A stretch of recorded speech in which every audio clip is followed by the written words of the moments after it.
Welcome back to the Posthuman Podcast, Season 4. Tonight's guest, this is a strange one, folks. He's an actor, illusionist, world traveller. He's fooled minds. Hopefully he'll fool me. Tonight, let's go, Rich Manley. Welcome to the show. Hey, nice for having me on the show. I'm excited. So, I would like to get into a few things. I'm a big fan of magic and illusion. If I'm looking this way, by the way, my camera's over there. It's very strange. I should have mentioned that pre-show. No worries. I've always been fascinated and still am till the day. What got you into magic and illusions for the first little bit? It kind of really started when I was a kid. My grandfather was a world traveler, and he traveled all over to these remote cultures. And the thing was with him was that he was also a surgeon. And in the 40s, they taught surgeons sleight of hand to be better with their finger dexterity. And so he picked up magic as a skill, and he would use that in a lot of these places he visited, like remote villages in the Amazon or Tibet or China, and he would do magic for them. And it was kind of like an icebreaker where he could get more intimate details about the culture, the community. And, I always thought that was absolutely amazing and fascinating. So at 10 years old, I wanted to learn magic. I wanted to travel the world, and he taught me my first magic trick. So that's obviously inspirational for yourself. I didn't even know that they used to teach surgeons that sleight of hand. It is so skillful. I don't know if you've ever heard of Richard Turner. Yes, yeah. Yes. Famous card. He's one of my all-time favorites. Obviously, he's card shark. That's what people would call him back in the day, but obviously he's blind. I've mentioned him on my show numerous times. But I'm a huge fan of everything he does. But it's kind of crazy that I've never heard that they would teach surgeons the sleight of hand. That's why I love doing my show, because you learn something new. But that's so cool that you. Yeah. So what was your first trick? What was it? The first trick, it was it was this card vanish. And if you've ever seen card manipulation where you've got a card in your hand and you wave the card in the air and then poof, it vanishes, and then you make it reappear. And and obviously he taught me something pretty tough as a 10-year-old kid with small hands. And if you know how it's done, you kind of need bigger hands, more surface area to hide that card. So it ended up turning into more of a comedy act where everyone sort of was just like, oh, good job. But, as the years went by, I slowly was able to get it. I just stuck with it. And, he always said that, it's just patience. Magic is about failing and being patient. Did you sort of like lean into that? Obviously, you say it's like it become like a comedy act, because obviously it is a trick intended for bigger hands. But obviously, if you're practicing it as a younger person with smaller hands, did you sort of lean into it and make it a gag? No, I was pretty serious about it. No, so I mean just in terms of going, oh, this doesn't work. Do you know what I mean? Like, yeah, I think. As a kid, I was very. I had a problem with things that I didn't like to fail, and I liked being a perfectionist. So I think for me, I would do it for mainly family members, and I would do it, and in my mind, it had disappeared, and everyone else knew it did not. But I was still very serious, and I stuck with it, and I'm like, it's gone, right? Everyone, it's gone. Like it's almost like I was demanding everyone to say, oh yes, okay, it's gone. And then I'm like, okay, and boom, there it is. And they'd be like, oh, wow. I think I was kind of living in a delusion then, saying, oh, yeah, I really made it happen.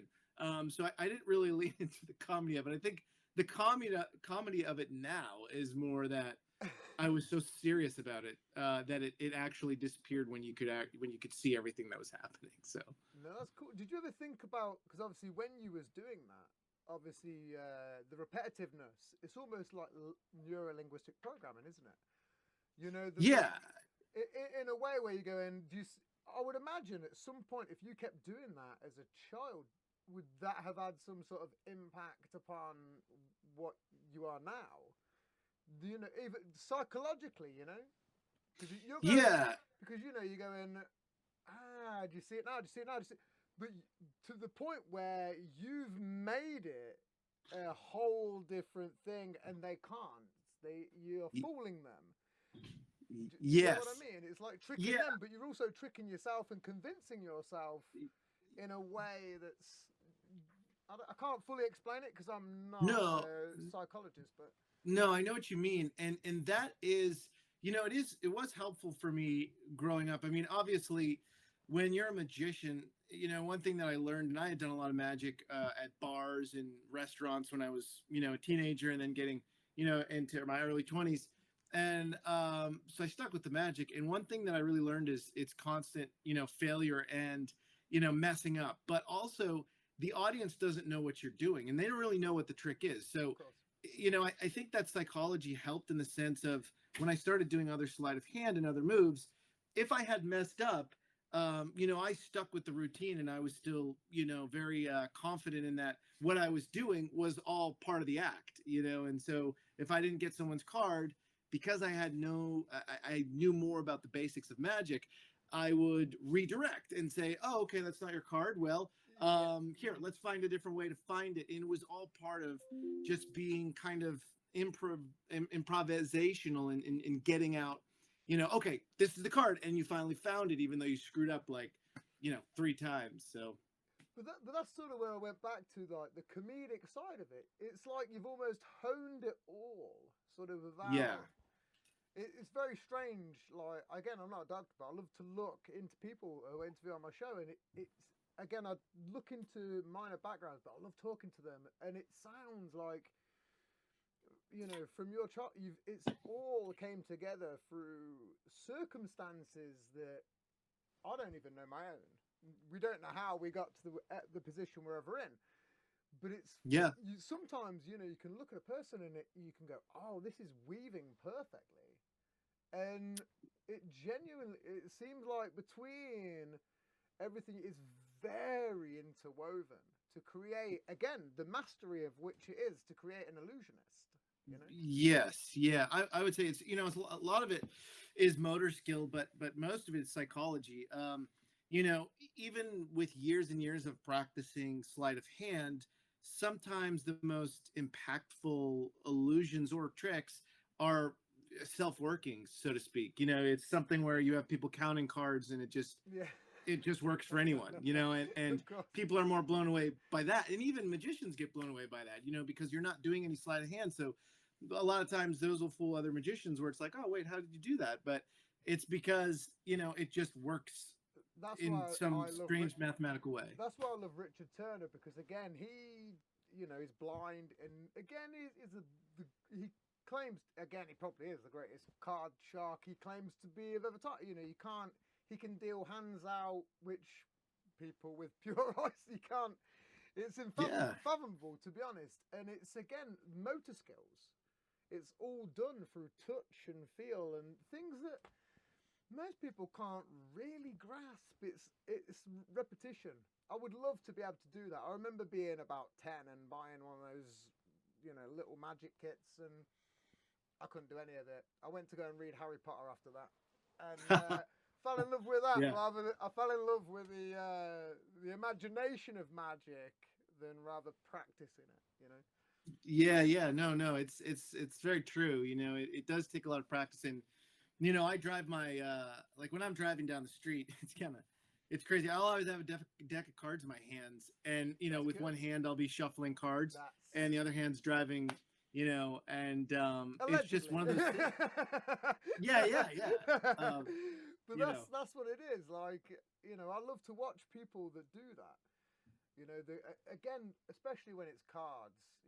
A big fan of David Blaine, and half of the stuff that he does is nuts. But most of that is just the stuff that he does diving onto the boxes in his Las Vegas show. You can do that, but it just takes a bit of bravery and a bit of repetition and building your body up. It's like the guy. I love the old timey illusions, which is like So, where they shove swords through him. Obviously, they know what they're doing there, and it's very insane. Especially for stuff back in the day, like the human goldfish or the human fish bowl, or whatever it was. Fish tank, whatever you want to call it, and it's all stuff like that where you go, but you can kind of do that, but when it comes to, anyone could do that with practice, but when it comes to fine motor skills, with the hands, it's very hard to do. Yeah, no, I agree, and that's what I always kind of was fascinated by, because I'd always say to myself, and maybe it was something I just wanted to do to challenge myself, but it was always this thing in the back of my head that said, okay, well, if everyone else can do it, it doesn't interest me as much as something that is a really refined skill that only 1% can. I mean, I say that very loosely. Anyone can do it. No, it takes a lot of guts and will to be able to try anything like that. Thousands of hours. I say that very, very loosely. Yes. But those, and even those stories, like for instance, the show that for Culture Shock, it's like, I seeking out people that have, interesting skills and some of these communities as well. And you learn these things that may take, the common person hours and maybe years to master. But again, these people, some people in Africa or Peru, or Asia, they're in these smaller communities. They have certain skills that they use to survive, and we take those things for granted. Like, for instance, some communities have to climb rock walls to get honey, and it's they take this honey and they bring it back to the village. And a lot of people, in the modern world that's not in these smaller communities would be like, oh man, I'm terrified to just free solo up that rock face and get some honeycomb to bring back to the village. We was gonna get into the climbing, believe me. yeah. I'm a rock climber myself. Don't worry. There you go. But again, I've watched the Culture Shock. It's great as well, by the way. Very good show. It's on Tubi TV. I think it should be available on YouTube. I think it should be available everywhere. It's such a great show. Yeah, we're basically, it started so it's on Tubi TV, and then it should be available on Apple and Hulu and Vudu. So it will start to be available on other platforms as well. And we are currently doing a second season in Bolivia. We're actually, that's the first episode is in Bolivia, and we're shooting that June 6th. So we're already gearing up. Cool, man. To go. Again, believe me, I was going to get into all of that. That's a whole chunk of a subject. Yes. Traveling, expeditions, believe me, it's my bag, baby, as Austin Powers would say. I didn't even. Yeah. That's a random quote pulled out from. But obviously, just going. I just wanted to I just wanted to quickly just cover the whole just for a quick segment. Yeah, of course. What was the most impressive thing that you've pulled off in terms of illusion? I would say, there's those moments where there are people that are very difficult that you're doing magic for. And I mean, that always happens no matter what. And, I think the more skilled and the more experience you have as a magician, you know how to deal with those circumstances. And in some way it becomes more of a challenge. And, I've had a couple of instances where I've even scared myself, where I've just, with no skill or sleight of hand whatsoever, I just, I would say in my head, okay, I'm going to find this card. And I would ask whatever, spiritual guide or whatever. I'd say, let me find this card. And, I remember I did that once, and I had this person pick a card, and I had no idea, what it was, and really no idea of how to find it, really. And I said, okay, I'm going to turn my back, just take any card, put it back in the deck. And I just had the cards laid out. I said, okay, now just fan them on the table, spread them out, and I'm going to be able to feel the energy of the cards you picked. And it was crazy, because in my head, I kept saying, "Oh, did I freeze, by the way?" No, it's good. No, you're good. Trust me, you're all fine. I'm just sitting here in awe by your story. Oh. Carry on. I'm in awe. This is weird. on my screen, I'm frozen. See, Oh again, no, I'm you're talking about. fine. No, there's been I- nothing, no delay, no lag. Everything's cool my end. Carry on, Cool, honestly. cool. Carry on. So anyway, yeah, I spread these cards out, and I'm saying in my head over and over again, all right, I'm going to find the card. And it was this really weird meditative state I got into. And I'm explaining this as if this somehow had a impact on me picking the card, but maybe Sounds it was like it just does, sheer luck. honestly. But I moved my hands over and I got this feeling and I said, this is the card. This is the card. I feel that they picked this and something inside of me is telling me that's the card. And I picked it and it was their card. And that I remember just that's because I remember that trick I did. They were blown away. I was trying to contain myself as if, oh, I knew it was going to be your card. But in my, deep inside my head, I was like, what the hell just happened? Because I found their card. So, that was a moment like, well, maybe there's something real here, if you really take the time to tap into it. But it freaked me out. So, Like, I genuinely, the thing is, I believe in illusions, but I do believe there is something out there that does sort of work between the veins of the world. And I don't quite know what it is, but I mean, it's like when you get people that go, "Oh, I wish this into existence. I wished fame into existence. I wished it all." And they probably did. They might have had a benefactor or something. But some people, you go, "Okay, there is something to it." I'm not a big shot. I'm a nobody, but I get good guests like yourself, and I didn't ask. I've never put myself out there. I'll go. Someone send me some guests, and I in my head go, give me someone good. Give me someone good. And then like we get people like yourself, like my previous guests, and other previous guests. And I just believe that if you put something out there in the world, it will manifest. Like with enough sort yes. of, I don't know what it is. It's like you capture your essence of your soul and you sort of put it through the world, and somehow it fragments into a million pieces. And there's something weird. I don't know what it is. I've spent a lot of time reflecting lately.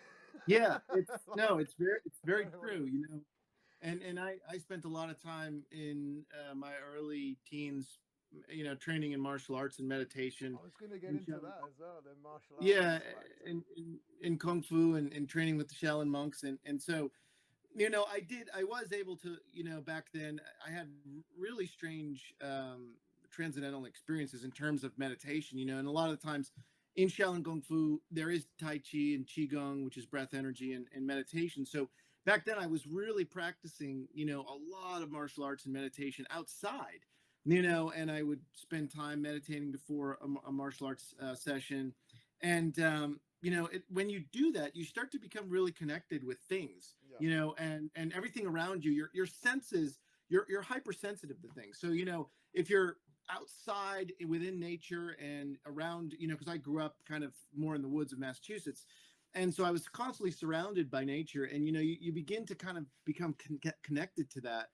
And, I just remember when I would go into more city style environments or into Boston or whatnot, I could always feel when someone was around, I could feel the energy because you're so connected in that meditative space. And I think maybe that had something to do with me finding the card.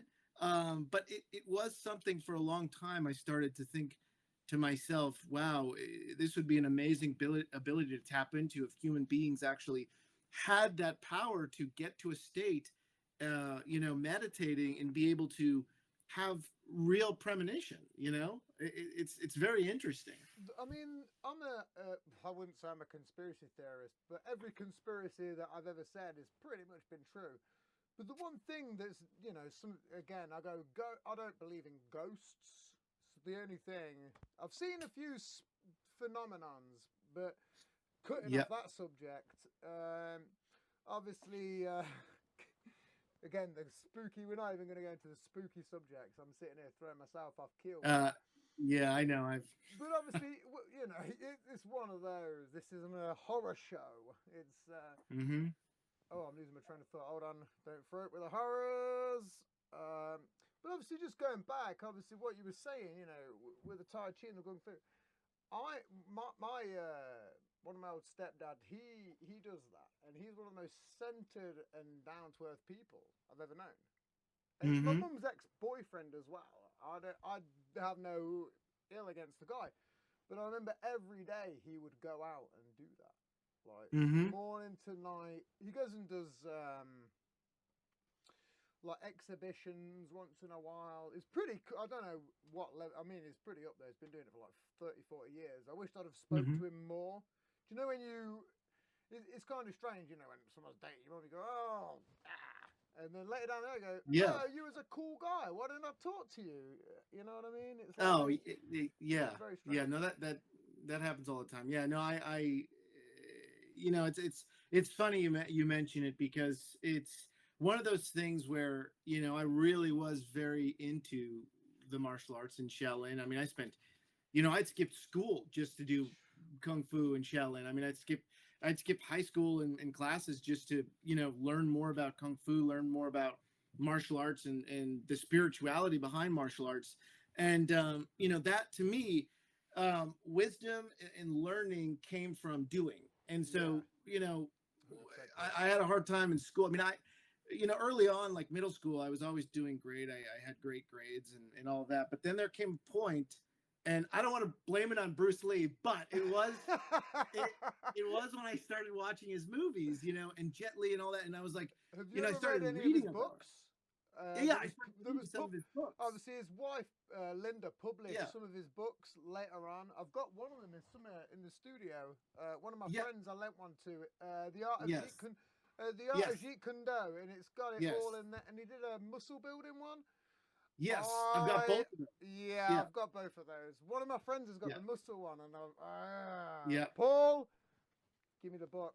Sorry, give me that Yeah, fucking no, book back. it's yeah, Go on, and sorry. those were the kind of the foundation of my ruining of school because I'd studied them and I'd say, wow, he devoted so much time to learning and reading about philosophy and That's what I Krishnamurti. was going to say. It was so Yeah, philosophical.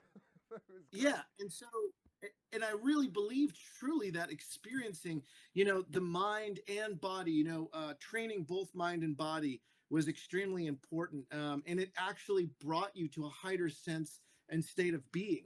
And I wasn't finding that in school going to these classes. No, I was just like, and I had friends in my neighborhood, but I didn't really have friends in school because I wanted to learn, no, I but get I that. felt like I get what I it. was It was learning was just bullshit. It was. yeah, I was the yeah, same. I had a bunch of friends. We'd go off. We'd go skating. I was a skater and rock climbing. And we'd go off. We'd go. Sod it, yeah, man. We're just gonna go to the skate park. It was down the road. You know, the teachers would come running down after us. We'd skate off. It was the yeah, you'd literally they'd come down the grass to the skate park, and right beyond that was a big hill. So we'd see yeah. them come in, we'd go, here he comes, and then we'd just hop on our boards and roll down this huge vertical hill on the main road, and then just, you ain't catching us. But it was like, There you go. Yeah, they had no chance. But it is one of them. It's yeah. like, I hate the school system. I wish it was better in my day. But again, how old are you, man? I'm 38. Oh, okay, I'm 34. It's 4 years difference. You look good for 38, man. Damn. Oh, thank you. Thirty. It must be all the martial arts and the Yeah. meditation, But I feel the same way. I mean, growing up, my mom. I mean, my dad was more upset, but my mom, she understood, and she was kind of like, you know, I would constantly. She's like, you have to go to school, and I kept saying to her, yeah, but this. I felt like it was a prison. I said, to a degree, it feels like It does. it feels like I was born onto this planet, and all of a sudden I have no choice. Yeah. I do have a choice. I can choose not to go to school, but then I don't have opportunity. And then if I go to school, I feel like I'm just stuck in this mold of boom, boom, boom, boom, boom, and this structure. And I didn't want to be part of the structure and part of a system. I wanted to create my own path, and really that's what I to this day I do the same thing. That's why I created this TV show. I mean, I created a lot of my own projects because growing up I always had this belief, and it goes back to when my grandfather told me about the world, and he was just, he had that monkish vibe about him. I mean, like when you looked into his eyes, he was always glowing and smiling because he had seen so much of the world. And even though he was extremely well educated as a surgeon and a doctor, you know, a lot of the things that he said he learned the most from was going out and traveling and experiencing the world. And you know, that's the one thing he always took with him, and he was always smiling, and he was always happy. And then I looked at martial artists and monks that I had trained with, and they always seemed to be glowing. So I started to think, well, there's an answer to life, and that answer is somewhere in finding that inner peace, whether it is the martial arts, meditation, or whether it was how my grandfather was going through all these travels and meeting all these people. That was his meditation in finding his center. And I think that was the power. And for me, school was like diverting me further and further away from finding myself, you know. It's so institutionalized, obviously, especially in today's society as well. You know, everything you got to go pay this, pay that, go get a house. Yeah. I mean, there's few people that go full nomadic now. And to be fair play. I mean, shit, to go off the grid and do what you got to do, that's how we've been forever. Up until the last probably 300 years, if not less. Do you know what I mean? Like, to an extent, I mean, the Industrial Revolution played a big part in that. Mm-hmm. But you know, just going back, obviously, before we move on to the next subject, who are some of your favorite illusionists? So I'd have to say, growing up, you know, I did watch Chris Angel, Blaine. You know, I mean, I had watched them. I've never watched Chris Angel. I've never really watched him. Really? I've never, honestly, I've never seen stuff. It's so strange. Yeah. I've not. Yeah, no. Well, you know, because it was those two growing up in the, you know, I think it was the 90s around then. That's when they were really, you know, doing their shows. It was 90s, early 2000s. Yeah, but I thought it was early 2000s around like could have been Osborne times. And I sort of loped it all into one. And I was probably busy skating and drugs at that point. In my yeah. So, you know.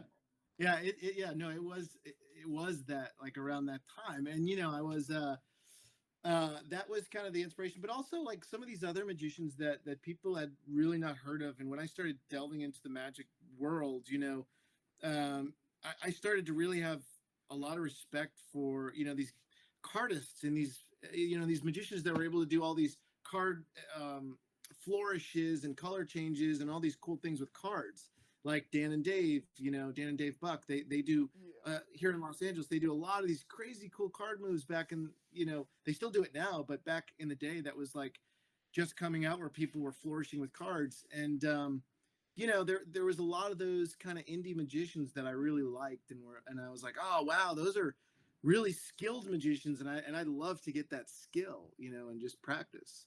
What do you think of the film? Obviously, again, I believe Chris Angel, not ripped upon, but was portrayed in the film Burt Wonderstone by Jim Carrey. He sort of loosely based his character off Chris Angel. What do you think about that film? Because I think it's like a cool film. I thought it was hilarious. Yeah. You know, I think that persona of a magician is what I'm trying to steer clear of. I mean, the whole film is so abstract and ridiculous and preposterous in itself. Yes.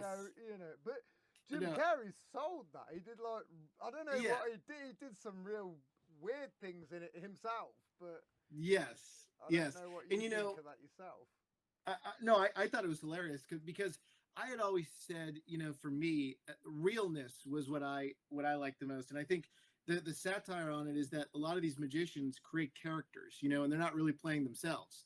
Like, you know, Blaine is always, you know, kind of just staring at you intensely, you know, and he's got this character of this, you know, kind of like, he's like that. He's got that character. And then, you know, Chris Angel's more, you know, rock and roller, like more shock, edgy, and he's playing, you know, that character. Heavy metalist. Yeah. He's very emo. He's not emo-ish, but he's very heavy metal. Well, back in the day, it was emo time, so he probably was. He did kind of. It was about emo time as well, I remember. Yeah, exactly. But I was always like, you know what? especially when I was coming up doing magic, I was like, you know what, I just really want to stick to not playing a character and just being myself, because I think that was really my brand of magic, was all about human connection. And I learned that through, again, martial arts and my grandfather was, if you can be really genuine and real with people when you're doing something, you're not trying to pretend like you're a warlock and you have real powers. I mean, it's more like the magic is a conduit to learn, right, is to learn about the other person. So it's like, okay, I have this skill and I've entertained you. You may not know how I did it. And it's, it might be this really cool thing for you and anyone that's watching. But again, we're having a real genuine conversation as human beings now. You've just seen something awesome, and now I can learn something about you. And if it's overseas and it's tribes or communities, now I learn a little bit about them too. But I'm not trying to present myself to them like this. Again, like this Harry Potter. Yeah. It's like, you know.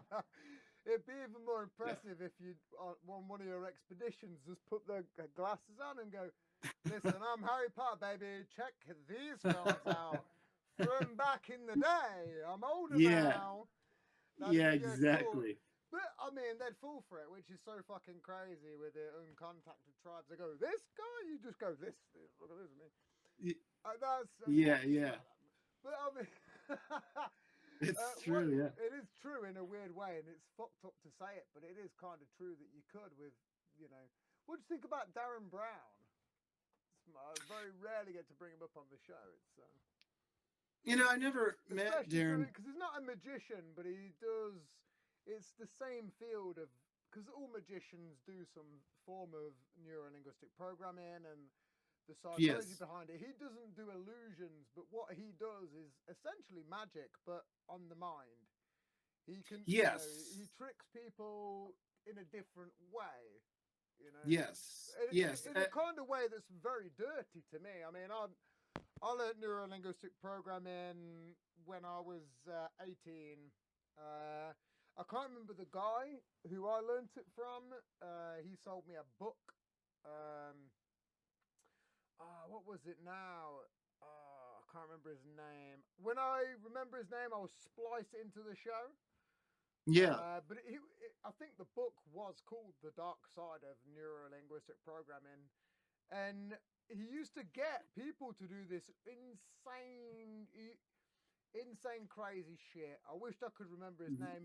He had multiple, about somewhere between 6 to 8 books. I can't remember his name, and he was stateside as well. It wasn't. Fuck. I'll splice it into the show. We'll cut that in. Trust me. But there's a difference. What I think he made some woman. There was a scandal where he made some woman, and she went to throw herself out of a window or some shit. She almost tried to kill herself. There was a weird thing. I know he used to sleep with some of the females, but it's all. Like, there's a huge scandal. I can't remember what it was. I'd love to.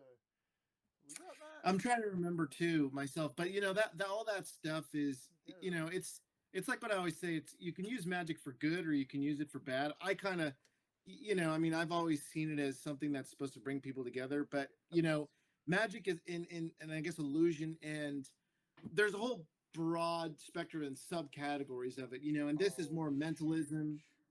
Hypnosis, psychology, that's all into it, and I have a good friend, Banachek, if you've ever seen Banachek shows. Banachek's I've seen a few. I've not really been a huge jump into it, but I've seen clips here and there. I've probably known who he is for over 10 years, but I've probably not. I've never really done deep dive. I've only done bits and bobs. You know what I mean? Yeah, he does a lot of mentalism, and he's always saying he's trying to debunk psychics, and he has this program where he tries to debunk psychics and some of the farces back in the day where people would say, "Oh, I'm a psychic," but they're just really using techniques from that magicians would use to say, and they would basically scam people, and they get a lot of it from 1920s books as well, by the way. Yeah, old school books. Exactly. Sorry, but go on, carry on. No. I mean, it's like one of those things where you can use magic for positivity, or in that sense, to scam people. But yeah, I haven't really delved too much on that. I know about mentalism. I mean, psychology. I've studied plethora of psychology books because it's really important in magic. But or sleight of hand, even especially with misdirection and how you're Yeah, of doing course, your effect. of course. But mentalism, I had never really. I had always been so fascinated by the physicality, and the motor skills. That's what I liked about magic, and it probably stemmed from the martial arts because I always said martial arts in a way It is to me. kind of related to Yeah, magic it because is to martial arts me. was full body, big body movements, using your whole body, where magic and or sleight of hand is more fine tuned hand motor skills, and they have similar principles, you know. I think a lot of it is channeling because when you're doing like kung fu, you channeling the energy, the spirit, and again, Yeah, with the fine motor skills, what are you doing? You're channeling all your energy into doing this one task. yeah. To me, it seems almost the same. Oh, let's get off magic. This is insane. Talking about magic for time. So obviously the Tubi TV, the exploration. Let's get into that because that is a big fan. So obviously, do you rock climbing? Yes, big rock climber.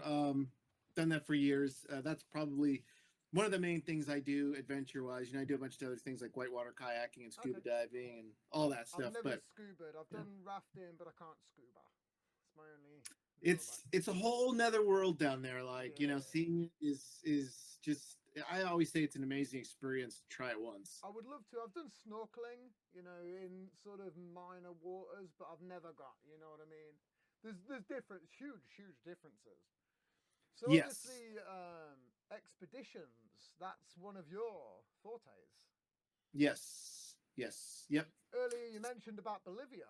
Let's get into yep. that. So Yeah, so Bolivia, that's basically one of the episodes we're doing. I mean, the first season of Culture Shock really delved into the why, why I'm doing this. My grandfather left me this travel journal, and he kept a lot of notes on the places he visited and specific communities he visited. And so that's the through line for the first season of the show, where I'm following this journal and every place he went.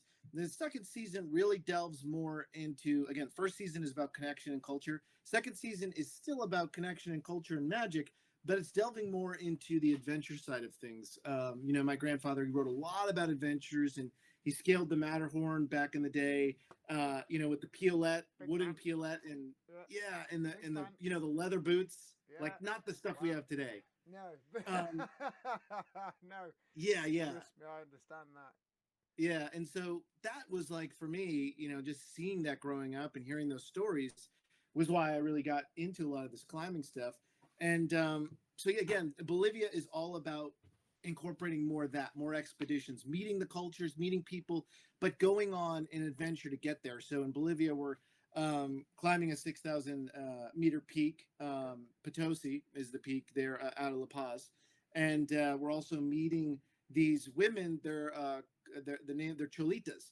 So they're actually they look like Quechua women with in terms of the dresses, Okay.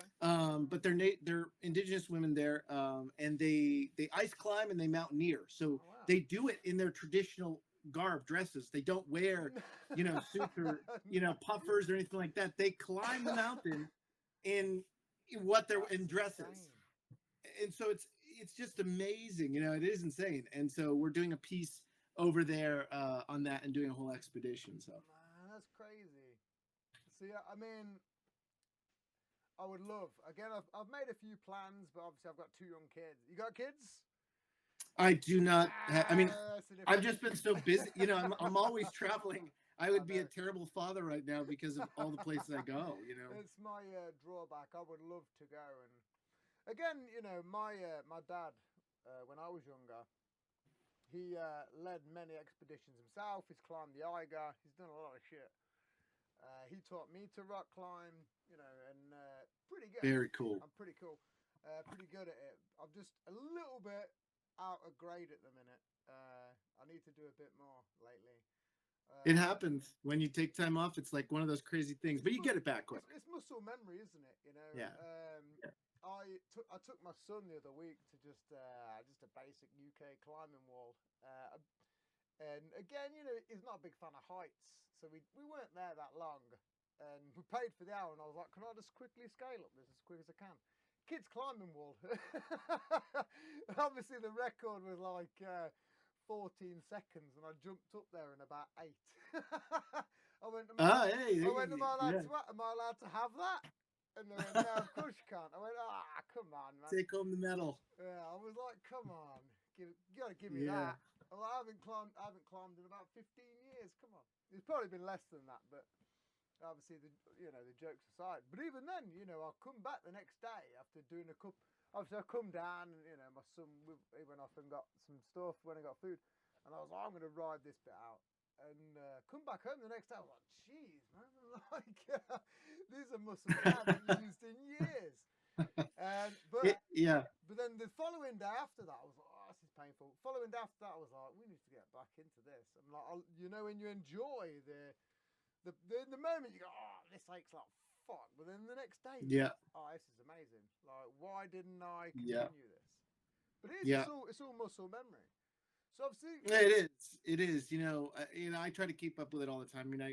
I go climbing every weekend. nice. So What locally, what grade do you climb at? five. I'm around 5'10".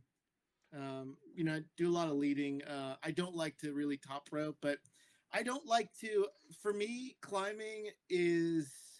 It's one of those things where I'm not trying to uh, push myself, on all these crimpy, really hard We know. climbs. No Alex Honnold type.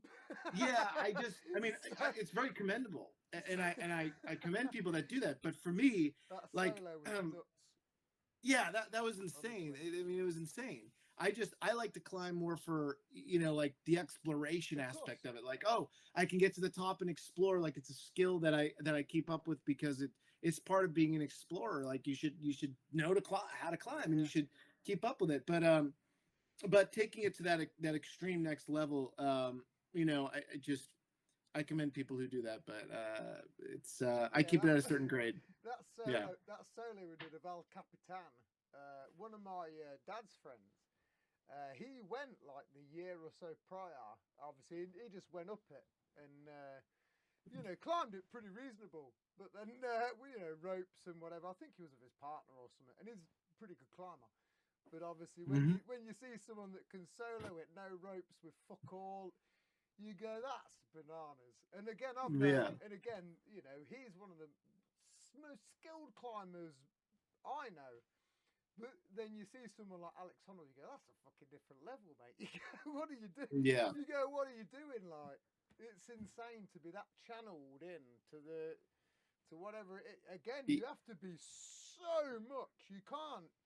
I can't imagine what absolute fortitude it would take from your soul and will to be able to just go, this is fucking, it could be it at any moment.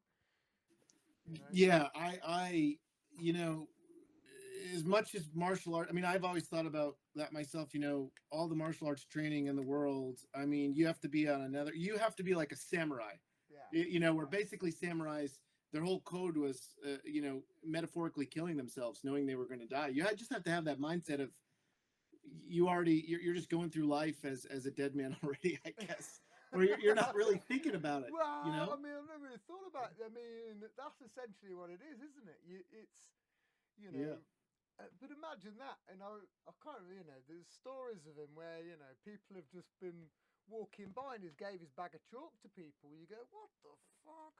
You go, how do we even do that? Like, you're a third up there and you go, yeah, mate, you take my chalk. Yeah. You go, what the fuck? Well, absolutely, they've got their friends. Again, if people don't know what friends are, I bought these are what friends are. People. Oh, there you go, the friends. There's a whole lot of friends there. Yeah, I've got again. Look, this is just for the show. I'll tell you what. Let's put this bad boy on just so we ain't. So people don't know I don't rock climb. There we go. We got the Gravel helmet. It is absolutely. Yeah. This is old school. This is as well. This is that's in fact this is I mean the age of this. Not seeing much. got to be about 7 years old at most.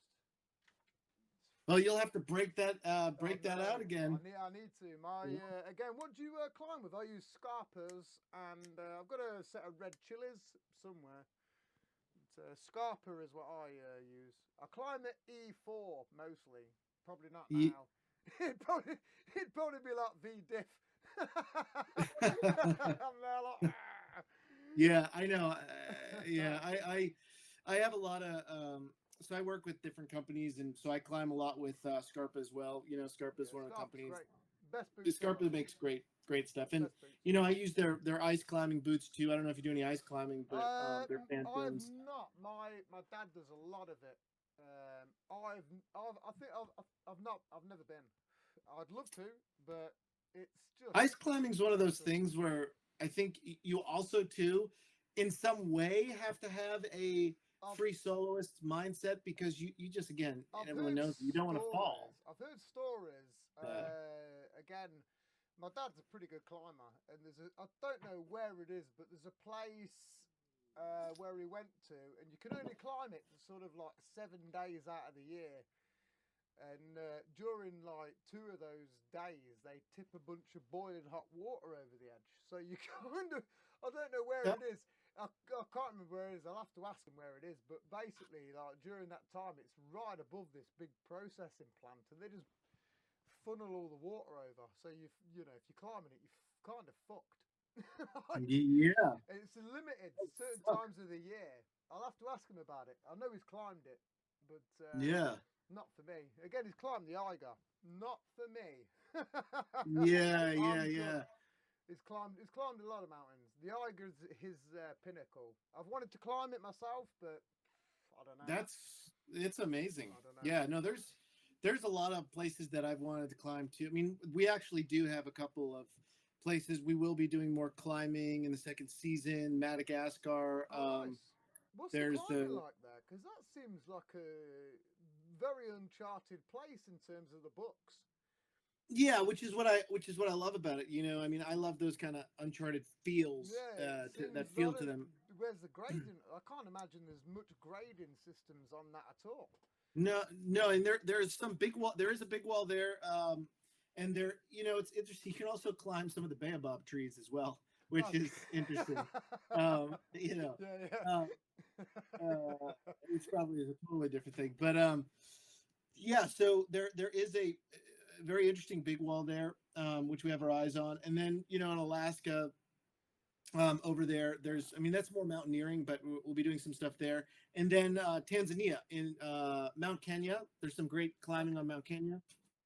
Well, that's more on the Kenya side, but Tanzania, Kilimanjaro, and there is, you know, you can go up Kilimanjaro and you can hike it, but there is a technical rock section, which I'm more interested in, and we're looking into that as well for the episode. So yeah, it's always trying to do these objectives that, you know, are a little bit more unique, you know, like Madagascar or the technical climbing on Kilimanjaro. So that's kind of what we're looking into. So obviously, when you're doing this, what, you got a bunch of drone cams, because it's very hard. I've seen some really insane shots of mountaineering where, you know, you're literally clinging on, and the camera's right on. Yeah. You know, there's no way that there's someone on that shot. So obviously, I would imagine you got to have a couple of drone guys, and they're getting some of the best shots ever. Yeah, so it's normally a combination of drone guys, and most of the time, what a lot of people don't know is, especially when you're doing things for camera, you know, you want multiple angles. So oftentimes you'll have to climb it twice. So the first time the first time is normally just for drone, and you capture a drone. I mean, unless it's a big multi-pitch long route where it's just you're going to mix the drone in with cameras on the wall. But if it's a shorter section of a climb, it's normally you do the drones, and then you have some the camera team that's rigged against the wall, and they have Jumars, and they're filming you up against the wall as you're climbing. So it's the same with it's like skateboarding. You see, like some of these people again, I watch I've recently got this like Japanese show. I've been really a fan of it. It's called like Kazuma. Fuck knows. I'll put it up there in the comments. But it's like Takeshi's Castle, like Ninja Warrior-esque, but on skateboard. Oh, interesting. Basically, they're doing like a huge downhill slalom run. And sometimes you go, why is the guy behind him filming when he's like faster than the guy? Do you know what I mean? Yeah. There's like weird moments where you go, shouldn't he be competing? He's like Oh yeah. he's Honestly, like struggling to keep behind you, and it's like he should be in the. We should switch positions right here. He's yeah. like trying to Honestly, blast, and it's very strange. It's like in Hollywood films. You yeah. know, there's a weirdness to that where you go, you should be up there, not the camera guy. Like, Yeah. I'm not saying that Yeah. isn't the case for yourself, but I'm saying there's like weird situations where you go, what the It's fuck is this?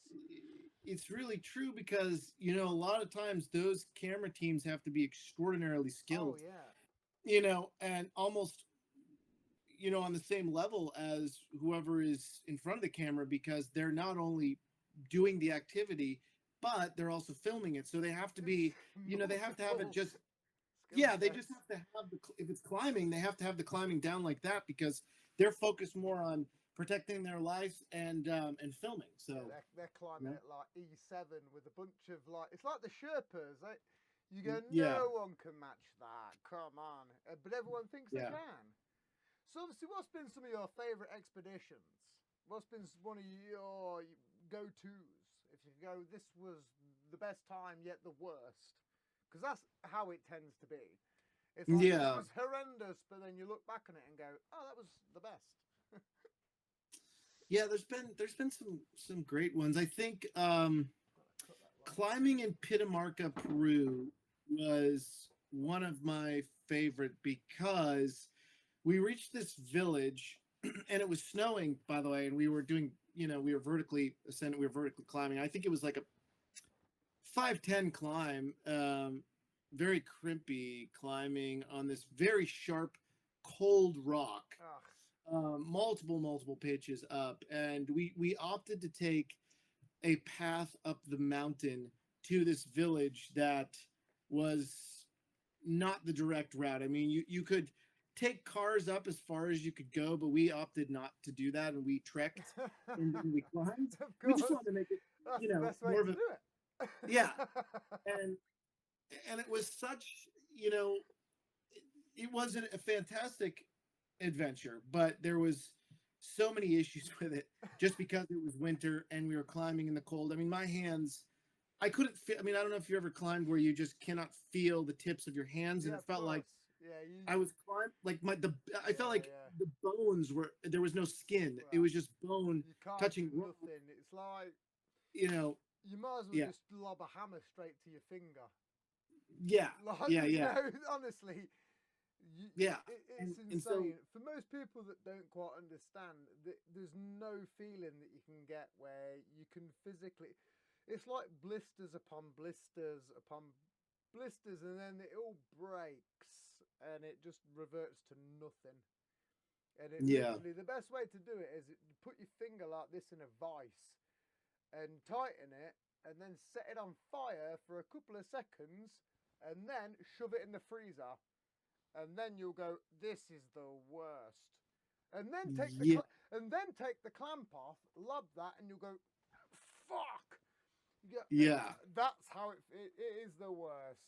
As a pain. Yeah. I know pain management. I've had a huge amount of kidney stones. I would rather have a kidney stone than that crimpiness between the nail and the tip between there and there. Yeah. That was the best way to explain it. That was a good way, actually. Especially if you're not used to it. If you're used to it, it's like playing a guitar. The first time you feel the strings, like the first time you put your finger on that string like that, you go, that fucking sucks. I don't want to play this. And you throw the guitar on the floor. And then after years and years, you go, okay, I get it now. Same thing, man. I mean, my first analogy was a bit insane. The second one, people will get. Try and play a guitar for the first time and you go, my fingers. And do that over and over again, just pinching that string. But don't strum but don't strum it and then hit your hand with a rock. Like, just the worst feeling. But that's a good analogy. That's very true. It's very much like that, you know. It sucks. And I would say that's probably, you know, as horrible as it might seem to some, it was one of my It's more memorable enjoyable. experiences, you It's know. I enjoyable. mean, because you get to the top and you power through it and you know you do it, and so it was amazing. And then I got to meet the villagers and or the people that the Quechua that lived in the village and the shaman, so that was amazing. And you know, I couldn't really say there was really a worse experience. They all have their moments of where they feel like they're going to be the worst thing in your life, It but sucks. then It they sucks turn till out to the be payoff. great. Sucks till the Yeah, payoff. exactly. Yeah, Absolutely, man. This is what I love.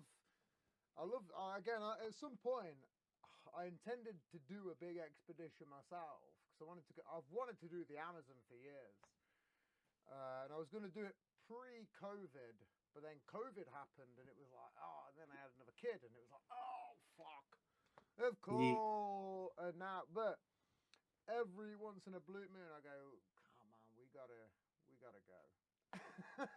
yeah, we've yeah. gotta, we've gotta get our boots on and fucking get back out there. And honestly, again, it's just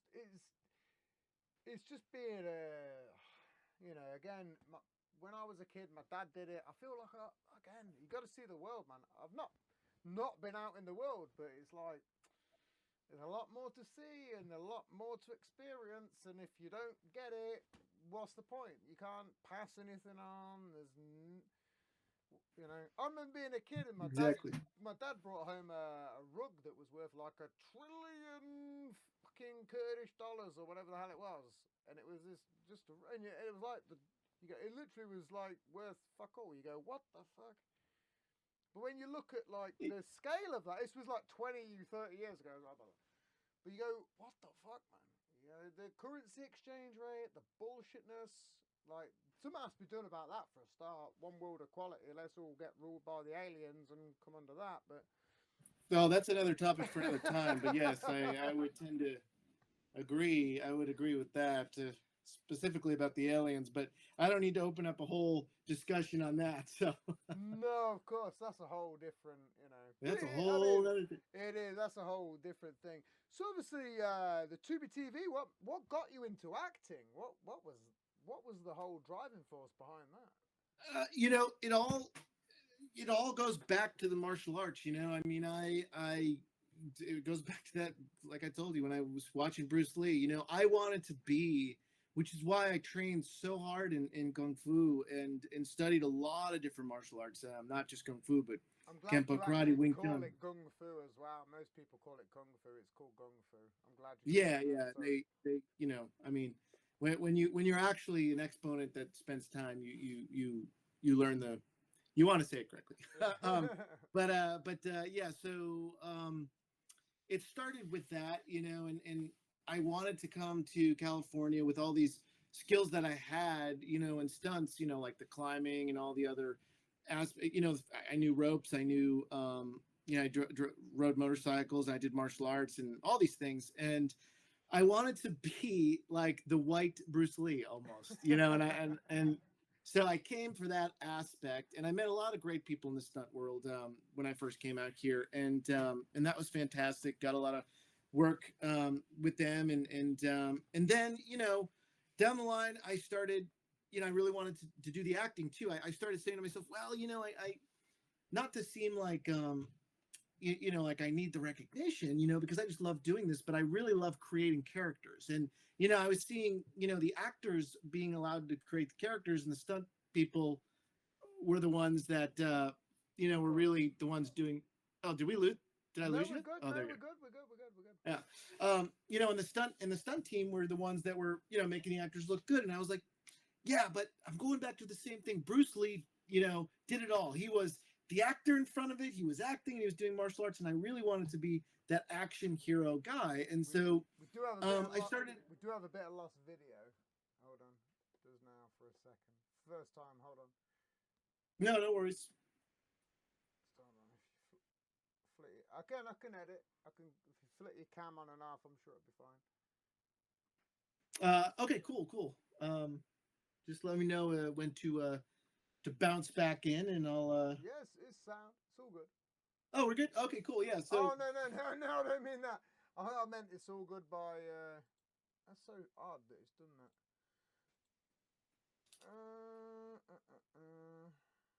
All right. Yeah, there you go. There you go. It's all good. There you go. You can bounce back. There you go. Cool. We're good. So yeah, like I was saying, it was really, I wanted to be that action, hero sort of guy. And so when I came out, I guess I got a little what really got me into the travel stuff, and I did do a lot of acting when I was out here, but I was getting kind of I guess disheartened. I think a lot of people do when they come out, they want, they're expecting things to be a certain way. And I came out from a small town, and I said to myself, I'm still going back to my roots of really wanting to control my destiny. And I didn't like just the whole story in Hollywood is hurry up and wait. You're waiting for the call, you're going to the auditions. And I was saying to myself, I just don't want to waste any time in life, doing that. I want to create my own projects and my own destiny, which is really what happened when I created this project called Fallen Cards. And I created another project called Acre Beyond the Rye, which was based on a book that I wrote with another friend.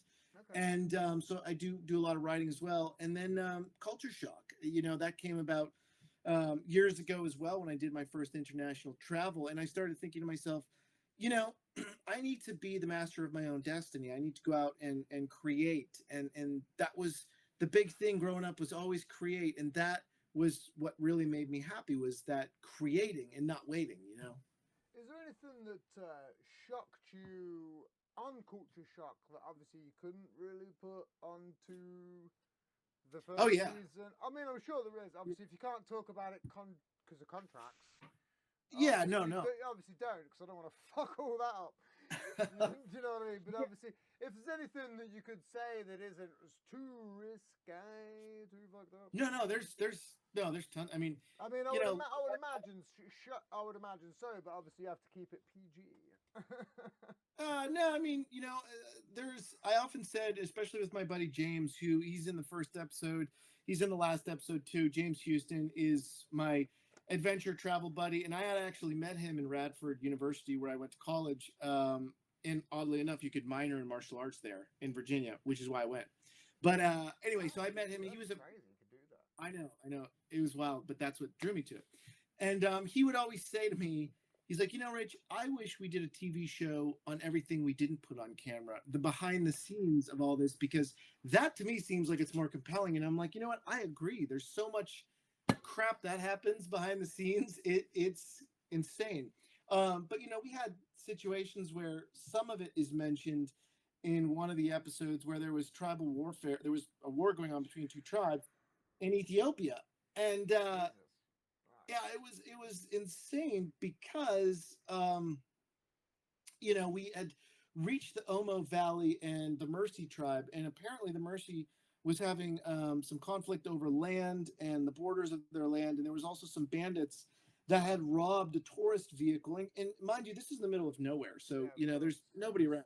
Lawlessness, fuck all, there's nothing around, and so we're in the middle of nowhere, and two people had been shot and killed, and so we were driving up to this barricade in this van. Well, it was more of like a Range Rover type of deal, and we had our fixer Alex there, and we had our camera team, and then we had this one guy who, by the way, he was like an 80-year-old guard with an AK-47 that looked like it was the first one ever made. It did not look like, and so I didn't feel safe. I mean, there was rust on it. I was like, this has just got to be for show. So we get to the barricade, like a wooden gun. Yeah, it was probably a wooden gun, painted kind of deal. And he was like half asleep most of the time. So I was like, God, if anything happened, this guy'd be the first one to get killed. So anyway, we get to this barricade, and there's all these guards, in military fatigues, and it was, it's one of those things you just don't know sometimes who the good guys and the bad guys. We got up there, and our fixer Alex said he'd go and talk to them, and talk in their language. And so he went. And he came back to the car, and he said, look, they had just shot and killed a couple of people in the woods just over there, because those are the people that were robbing tourists at gunpoint, and another one had fled into the woods. He was somewhere out there. Were these the poachers? I don't know who they were. They Okay. just said they were bandits. Really, they were just Okay. bandits in the Okay. woods, and they were still out at large. There was one still out at large. So to be careful, we had to turn around. And so the whole time we're like watching behind rocks. Is this guy gonna come popping out? But that was one event that happened. There was also another in Africa where I was met this tribe and they were doing this dance, and one of the leaders of the community, the Dawsonish people, he wanted me to jump in with the dance, and all these guys were jumping, and it was about who could jump the highest, and they were jumping in the circle, and I joined them, and then you know women would reach and grab people's arms, like the guy's arms, and one woman, she grabbed me, one of the females grabbed me, and we were dancing, jumping up and down, and then at the end of it, I had no idea what the hell was going on, and then so Alex comes up to me and he's like, "Oh, Rich, by the way, that was a matrimony dance, so you're married now," and I was like, "What the hell?" So so I may have a wife in Africa to Because this day. I don't know. did you jump the highest? Is the most important question. Was I, it the I jumped highest pretty high. or the most flamboyant jump? Because that Yeah, that yeah. I was mean, my first question. I go, did I win on jumping high? Because I can't jump for shit. What the fuck is going yeah, on yeah. here? I was kind of like, That's okay, crazy, man. yeah, yeah. And um, That's cool though. it You have to was say a that's very cool. eye-opening experience. It was a culture shock, really. I mean, these things would just happen, and you wouldn't realize it till after the fact. And you're like, oh wow, okay, yeah, all right. Do I send matrimony money now? I mean, or do I send like a check? What's what's, what's the what's the what's the protocol? yeah? What is the protocol with that? I don't know. So, there was those situations that happened, That's and crazy, man. I there was so literally many other things that, that has a tear in my eye with the laughter and thinking about it. 'Cause yeah, it's like, where would you go from? That's this unknown scenario to yeah, most people couldn't even comprehend that. They go, yeah, and I would imagine most people would go, oh fuck, and they'd probably draw the scenario out wrong, and next thing it'd be a fucking crazy moment, especially yeah, with tourists. There's a big difference between tourists and explorers. Huge difference. It's one of my yeah, biggest pet peeves of the social modern age. Oh, let's get a photo yes, on this rock. yes, 40,000 million times over, where you've just destroyed the monument. yes, yes. You I know? mean, that's something that I have a pet peeve with too. But Hate it. and I always say, going to meet cultures, or communities, like for instance, Omo Valley, there is a lot of tourism that comes there, here and there. It's considered to be more a more advanced level of tourism, because it is dangerous to go there Yeah, at fuck some it. moments, in some points. But I always say that these people, it's not like going to a zoo. We shouldn't glorify the Course. fact that we're going here Of to course. look at people and observe them in this way and get photos with Of them, course. just to say, oh, I was with them like an animal. I mean, these are people that are living their lives, and the reason we went was to showcase their traditions, and really to showcase that a lot of these communities exist, and that we should be grateful for what we have, because they are time capsules of where we came from. They are memories that are fading, of where we began as a human civilization. We used to live that way, and we shouldn't just go back there and say, oh, hey, look, I just want to take photos of this, Here's and some cool shit. Here's a bunch of yeah, stuff. It's like all these yeah, recent TikTok videos. Hey, here's yeah, some fucking cola. I go, man, this is the wrong. yeah, I don't even understand how how some of these weird expeditions like that are funded. Like, who yeah, the fuck is funding that? Because someone's letting them into that place. It's not as simple as to the layman. You can't just row around the world and go where you want to go. Doesn't no, work. It doesn't no, work that way. If I was to get on a plane right now and try and go to any country around, like the Amazon, for an example, it wouldn't just work. I wouldn't just be able to turn up as a homeless guy and go, okay, walking off into the jungle. See you in 30 years. It's not going to be the case. Do you know what I mean? yeah, There's nothing. you know, I mean, it could happen. It could happen, but chances are, most people that think that way, they're just delusional fools yeah, who have this. yeah, You know what I mean? It's very. no, I agree. And, you know, honestly, I've always said, it is the mindset, really. I mean, you have, and I see this. I was in Sri Lanka and I was with my fixer, and even the guides and fixers are now kind of But in the same mindset that that's when the other thing. Like I was going to mention, yeah, you need like a fixer, someone in the yeah, country who knows what's going on. right. I But mean, even I'm in the UK. If I went out there, I'd be dead in about a week. I'd go, oh look, for real. I'd go walk up to one of these fucking spiny trees, and I'd be dead. I wouldn't even. The animals wouldn't even get me. The yeah, plant life would fuck me up. well, it's like, You know? yeah, and it's one of those things where a lot of people want to try to Not me. go But, outside their comfort zone just to get a photo on a, you know, and I often say oh it's, yeah, of course. and I don't want to seem like a dick for saying this, but I'm like, it's on your cell phone. Like you're not, you don't have this $3,000 $4,000 camera with this wide lens to get that shot, or I know, right? that telephoto lens, and you're putting your life on the line to get an iPhone photo that's also horribly framed. Less I mean, it's not even framed correctly. Like you could go on a green screen and say you were there, you know, and you could easily get the same shot with not putting your life at risk. You know, and these people, a lot of people do that, and you know, in Sri Lanka, like I was saying, the fixer, they're programmed to expect that, you know, outsiders or people who are coming into the country want to see certain things. And when I went to Sri Lanka, I said, I want to see the real country. You know, this, you know, I'm documenting the real thing. I'm not here as a tourist. And it was hard for him to understand. And he didn't understand it until he brought me to this tourist destination where there was about 50, 50 European, Chinese, you know, American. They were all there and taking photos of this waterfall. Yeah. And I was like, look, I saw this older gentleman with an easel, and he was Sri Lankan, and he was painting a photo, or painting a picture of the waterfall. And so Chintaka was the fixer's name. He went over. He's like, "Oh, Mr. Rich, come and look at the waterfall. Take photos." I just turned and I went toward the guy painting the waterfall, and I just took a moment to take it in with him. And he was actually a mute, and he couldn't speak. So what he would do is he would draw pictures, and he actually had a sign that said, "No need to talk, just smile," something like that. You know, just and he would always smile. And I said to Chintaka, I said, "Look, this is the real Sri Lanka. It's the community, it's the culture, it's the people that make the country come alive. These damn waterfalls and everything else you can see anywhere. I mean, yeah, sure, they're great. You can see them in Iceland, you can see them here, you can see them in the Amazon.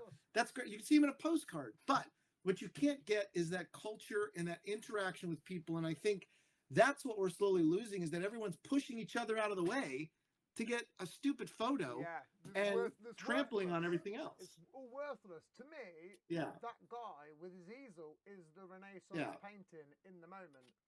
Not everyone crowding to get the best shot, which, by the way, most people can't even get the best shot. Because then they edit it with AI, they add effects, they add filters. But to me, if the waterfall was right in front of me and the guy with the easel was there, I would aim my lens back with him and just a smidgen of the waterfall with him painting the waterfall. And I go, yo, get the fuck out of the way, tourists. This is the moment right here. You go take your pictures over there. This is the moment. The guy. Yes. But there's also a lot of people. Renaissance style. I don't know what the fuck that means. But you know, as an artist. But you find that there's a lot of people, and you know, they never teach you the proper.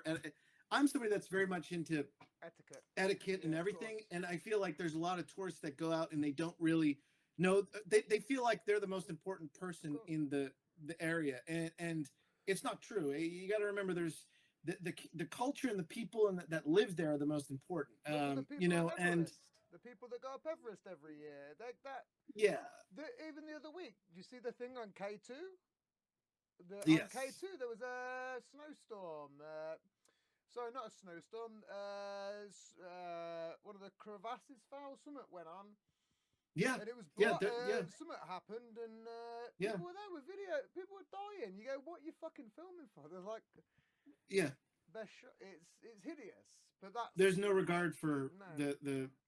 the life that's there or the life that's lost. It's just to get get it on camera in whatever way you can. And um I just, even when we're trying to film, I mean, you see it, like this just kind of oblivious mindset. I mean, if we're trying to set up a shot and film a community, I mean, you'll always see these tourists just walk in front of the camera, and our camera team's like, what the hell like is happening? I mean, they can see there's a crew, and we have to politely say, excuse me, and then you can see that they're like, oh, sorry, we didn't even see you, and it's like, You didn't, you fucking idiots. yeah, and it's like, it's one of those things where it's not so much the fact that people are in our shots, because that again, we're not trying to be like, oh, get out of the way, because again, it's a respect for, it can't be helped yeah, sometimes. but it more is a commentary on the reality that people are just very oblivious. And I don't want to generalize, but a lot of people are very It's oblivious to very this. true. Can I give you an example? Obviously, in the UK, they have the horse cavaliers.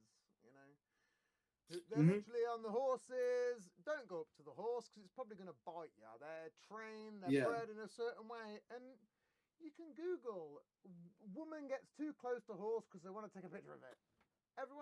Some woman got bit the other day, crazy, it dragged her off. How many more videos do we need to see before we go, you do realise this horse, it's not a normal horse. This horse will fuck you up.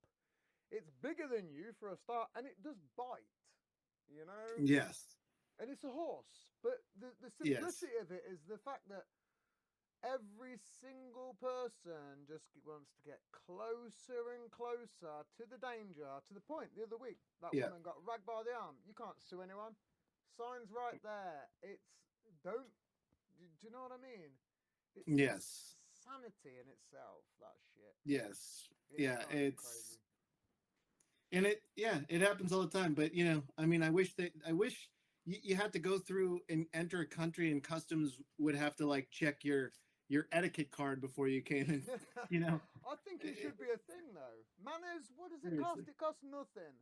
This is the first time I haven't had to get to the notes one time tonight. This is how I know it was a great show. But I don't want to keep it blasting forever because I want to bring you back on for more tales and stories. So I'm going to go to the community questions. Have you, again, these are generic, have you ever used any of your illusions to get out of a real life consequence or scenario?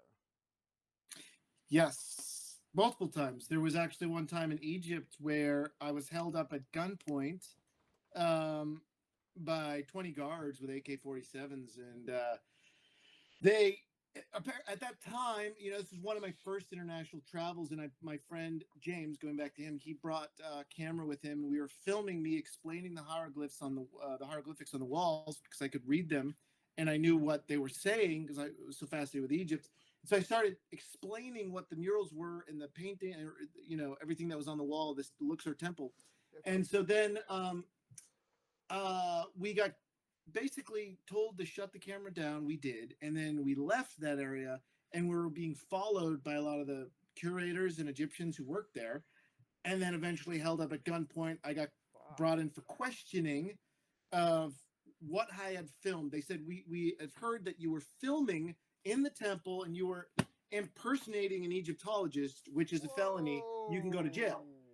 And I said, well, I never claimed to be an Egyptologist. I was just doing this for my own, fun. It wasn't even for like culture shock or the show. It was just for own personal use. But regardless, James was there, and the guard went back into his guard post, and we were kind of like outside, and he said, I'll be right back. I have to call Dr. Hawass on this. Now, Dr. Hawass, if you know anything about... just mention him. Yeah. There's no way. Carry on. We'll bring it up in a minute. Yeah. Just carry on. Yeah, so, he calls Dr. Hawass, and James says to me, he's like, there's another guard watching us, by the way. So we couldn't really do anything in the moment, but James kind of turns to me and he says, you need to do some magic and get the memory card out of the camera.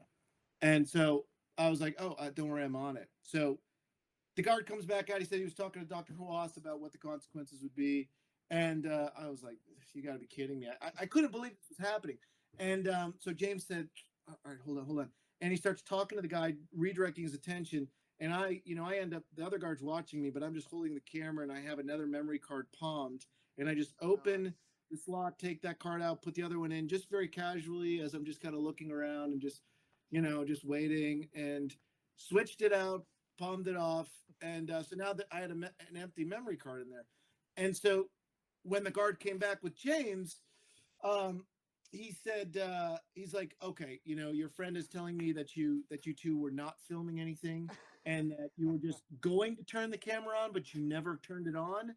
And he's like, so we need to see the footage. Give me the camera. And I was like, I tried to play it off like, no, I don't want to give you my camera. Like, I'm telling you, of course.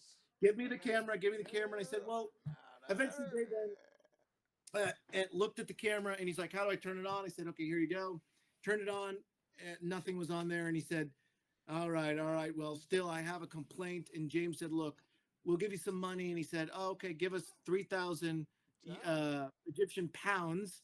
And so my mind started thinking, holy crap, that's going to be a lot of money. And James was like, it's $300. So gave him $300. The guy probably paid himself, the janitors, his best friend, I don't know, and we got to leave. But that's a cool story. Do you know, yes. It was funny because I occasionally do a live show, and my next live on my live shows I like to cover conspiracies and bullshit. And big fan of Egypt, and obviously that comes up all the time, especially the fact that it's always covered up. Who's the main guy it has to go back to? And yesterday Dr. fucking was on Rogan, and I was literally getting ready. I was sitting in the studio, I was doing some stuff, and I was like, this is coming up. I've got to quit everything I'm doing. I've got to watch this. And I watched it and I was like, come on, bring on the proof. Woo! And halfway into that was, he said, yeah, the edit, all the proof, you can come and watch me at the, I can't remember where it was, but he was doing a lecture. You can come get the proof here. And he was like, well, and Joe Rogan was like, well, come on, man, on the show. And he goes, yeah, we'll splice it in. Obviously, it's an edit. And it goes, video not provided. The dude with his evidence, I'll tell you now, I was, for every single member of my show who was looking forward to me covering that, don't worry, I'm covering it long form. That was insane. I wrote multiple notes about that guy, but the fact that you had a story to tell about him, god damn. There's a lot. Holds the key. There's a lot that I cannot say. Oh no, of course, but, don't. I'm not. Yes. No way do my views represent my guest. That is my views upon him. No views. Yeah.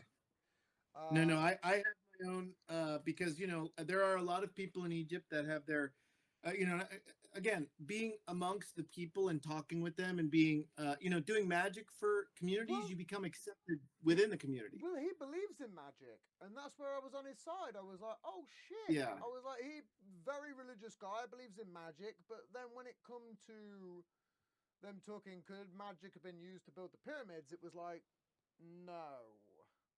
And it's, you go, yeah, why not? Like, it's a topic that's so off-brand. You don't even need to get into it. It's just as a perspective, you go, it didn't make any sense to me at all. Yeah, So obviously, one more fan question. Again, do you ever think that some of your illusions and magic bleed into your real life? Obviously, you just said it did there, where you created a moment, but does it ever catch you unawares?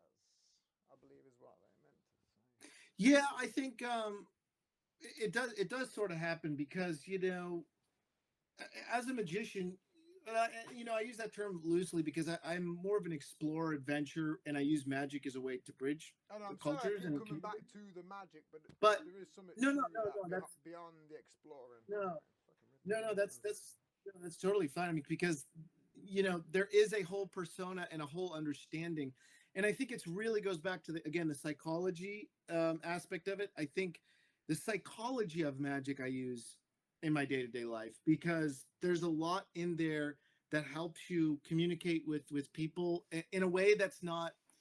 Some people have a way with talking with people that comes off as confrontational. Don't worry, I see man. now I can't even speak. But yeah, I'm and I bleeding into you now. yes, I know. But there's also I think there are some people that have standpoints where they tend to not be able to have an open mind, and as a magician you have to keep an open mind on everything. So for instance, you see both sides of everything because as a magician you have to see both sides of everything, and you don't quite come to any kind of conclusion. And I'm talking about just when you're talking with people or arguments or even, just conversation, it's keeping an open mind to someone else's viewpoint on something, even if it strongly opposes yours. And, being able to massage conversations or relationships and with people and not, it's really is magic in that sense. It's very conversational in day-to-day life, I think. No, that makes sense. I know. I get. Trust me, I get that. That does Yeah. make sense. Well, a couple more questions. Is Yes. there any particular place in the world where you felt most grounded?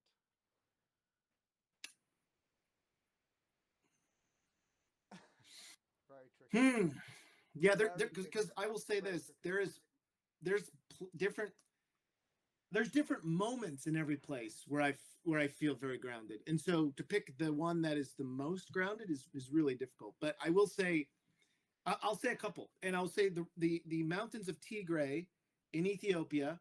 It's an area where there's fifth century rock cut churches that are 1,000 feet up that you climb up to, and you see these churches. It's very peaceful. It's just a very peaceful place and energy to it. And I would say the Great Pyramids of Egypt, when you can kind of sift through the BS of everyone trying to take all your money to see them. Um, and also with all the people around, if it's just you, and I'm talking about no one else in the center in the king's chamber, and you are in that pyramid, you can feel an energy there that feels.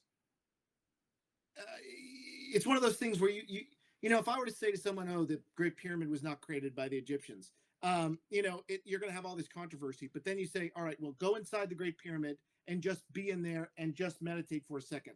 And I'm not going to give you the answer of whether it was or whether it wasn't. I'm just going to have you try to search deep within yourself. If there is such thing, and again, being doing Shaolin Kung Fu, they believe in karma, reincarnation. A lot of that stuff comes into play. But so I could say, if you do believe in some way that you were in a past life to some degree, and you're searching all of those energies, just meditate for a second and say to yourself, were these created by people, or were they created by someone or beings from a time beyond the Egyptians? And just think about it. That's all you have to do is just think about it.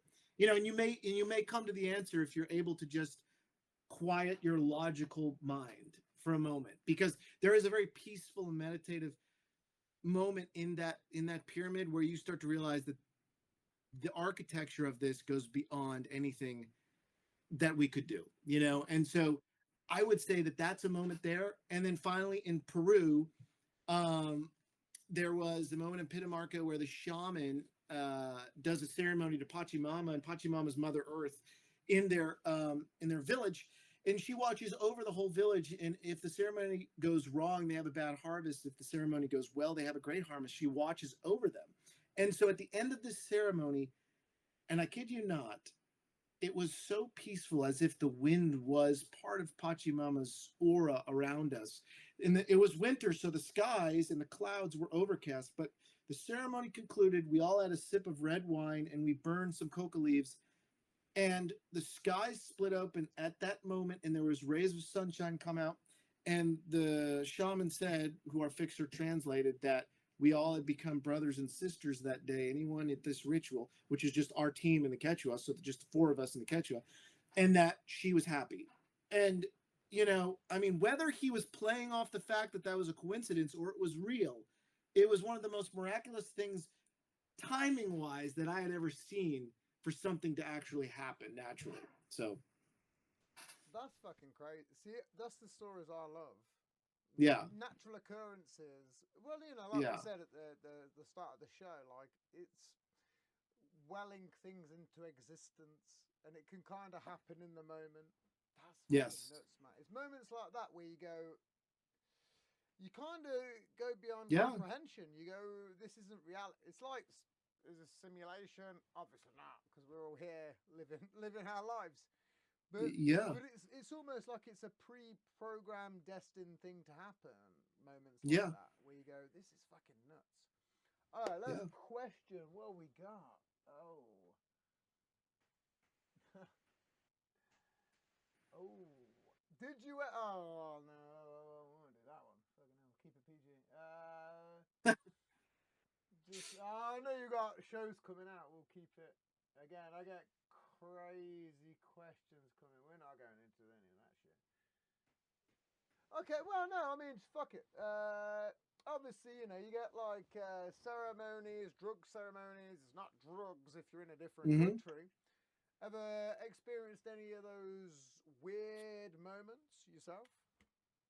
Yeah, so in Peru, we were going to see in the Amazon in Puerto Maldonado, we were going to see one of the shamans who was doing an ayahuasca ceremony. Okay, Um, ayahuasca's fine. It was yeah, but I ayahuasca's mean, sound. yeah, and the whole thing with him was that he was really trying to get the message out, and he was actually, he said there's some moments where he was concerned to get the word out there because he fears threats by bigger corporations and businesses, because he said there's a lot of leaves in the Amazon and a lot of medicines, and he's a medicine man. He's a shaman but a medicine man, and he works with the leaves and the plants in the Amazon, and much older gentleman, and tons of wisdom. But he said these forests, this rainforest, has the ability to cure some cancers, because of the leaves that are in here. And he's been working on that, but again, when you're doing something like that, it opposes a lot of the bigger businesses, that are, I mean, that's a whole other topic for another time, but, Yeah, of um, course. but that's something that he was afraid of. But he did say there's so much out here. And he said that's why he hasn't made it a big deal. The people that live there are in the know. They know that it's in there, and they know that there are recipes and medicines you can put together for a lot of remedies of a lot of the things that ail us. But we're not looking in the right places, is what he says. So, I don't even think most people in the Amazon probably do get cancer. I think cancer's more of a modern day thing. But yeah, again, that's more of a topic for a different day. yeah. Huge. Let me give one more, one more minor one.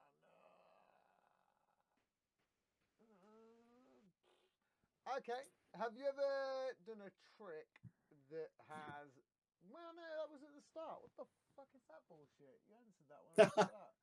See, I do have a brain on this. Oh, okay. If you have ever, what's your best audience to perform magic to? That's tough. I would say in general, it's always kids. I mean, Okay. kids in different communities, because, and the reason for that is because a lot of these kids in these communities, and I'm not talking about, I mean, I will say this: kids in the US now are becoming really smart because they have seen all this on YouTube, they've seen everything, and now they are the hardest audience to do magic for, I will tell you. But in the smaller communities like South Africa and these, the Amazon, and then in Africa, Oh, that it must be really makes amazing. their day.